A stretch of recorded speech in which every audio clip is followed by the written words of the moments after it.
जय श्री कृष्णा। राधे राधे। श्री कार्तिक मास महात्म 24वां अध्याय आरंभ। राजा पृथु बोले, हे मुनिश्रेष्ठ, आपने तुलसी के इतिहास, व्रत, महात्म के विषय में कहा है। अब कृपा करके मुझे यह बताइए कि कार्तिक मास में क्या और भी अन्य देवी देवताओं का पूजन किया जाता है? यह भी कृपा करके विस्तार पूर्वक बतलाइए। तब नारद जी बोले, पूर्व काल की बात है। सह पर्वत पर करवीकर में धर्मदत्त नामक विख्यात कोई धर्मज्ञ ब्राह्मण रहते थे। एक दिन कार्तिक मास में भगवान विष्णु के समीप जागरण करने के लिए वे भगवान के मंदिर की ओर चले। उस समय एक पहर की रात बाकी थी।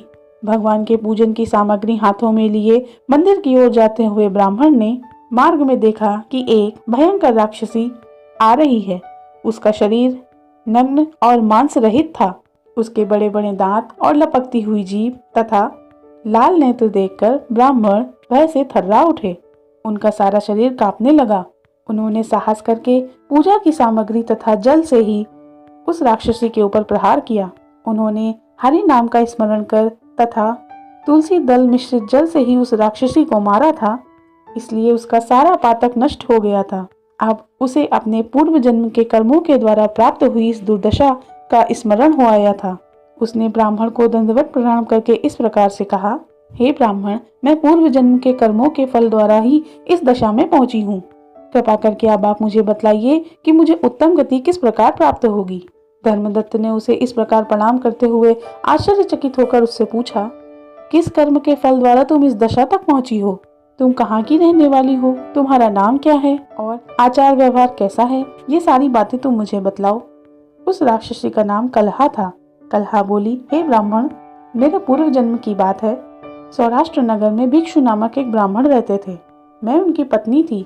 मेरा नाम कलहा था और मैं बड़े ही क्रूर स्वभाव की स्त्री थी। मैंने वचन से भी कभी अपने पति का भला नहीं किया। उन्हें कभी मीठा भोजन नहीं परोसा।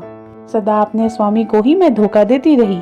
मुझे कला विशेष रूप से प्रिय थी। इसी कारण से मेरे पति का हृदय मेरी ओर से सदा ही उद्विग्न रहता था। अंतोतगत्वा उन्होंने दूसरी स्त्री से विवाह करने का निश्चय कर लिया। तब मैंने विष खाकर अपने प्राणों को त्याग दिया।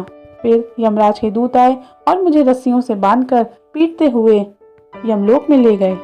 वहां यमराज जी ने मुझे देखकर चित्रगुप्त जी से पूछा, चित्रगुप्त, देखो तो सही इस स्त्री ने कैसे कर्म किए हैं।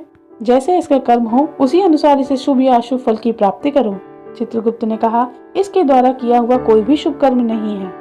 यह स्वयं मिठाइयाँ उड़ाती थी और अपने स्वामी को उसमें से एक भी टुकड़ा नहीं देती थी। इसने सदा ही अपने स्वामी से द्वेष किया है, इसलिए यह चमगादुरी होके रहे और सदा कलह में ही इसकी प्रवृत्ति रही है, इसलिए यह विष्ठाभूजी सूकरी की योनि में भी रहे। जिस बर्तन में भोजन बनाया जाता है उस बर्तन में ये सदा अकेली ही खाती थी। अतः उस दोष के कारण यह अपनी ही संतान का भान करने वाली बिल्ली हो। इसने अपने पति को निमित्त बनाकर उसका आत्मघात किया है, इसलिए यह अत्यंत निंदनीय स्त्री प्रेत के शरीर में भी कुछ काल तक अकेली ही रहे। इसे यमदूतों द्वारा निर्जल प्रदेश में भेज दिया जाना चाहिए। वहां दीर्घ काल तक यह प्रेत के शरीर में वास करे। उसके बाद यह पापनी शेष 3 योनियों का भी भोग करे। इसके बाद कलहा ने कहा, हे विप्रवर, मैं वही पापिनी कलहा हूँ। इस प्रेत शरीर में आए हुए मुझे 500 वर्ष बीत चुके हैं। मैं सदैव भूख प्यास से पीड़ित रहती हूँ। एक बनिए के शरीर में प्रवेश करके मैं इस दक्षिण देश में कृष्णा और वेणी के संगम तक आई हूँ।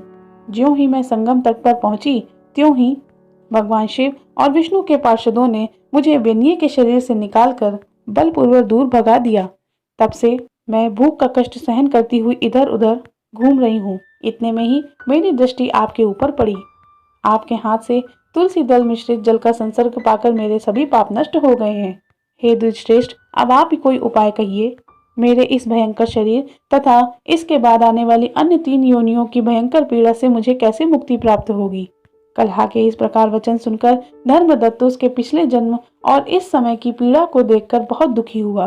फिर उसने बहुत सोच विचार करने के बाद उसे अपने विचारों को उसके साथ साझा किया। इति श्री कार्तिक मास महात्म 24वां अध्याय समाप्त। जय श्री कृष्ण।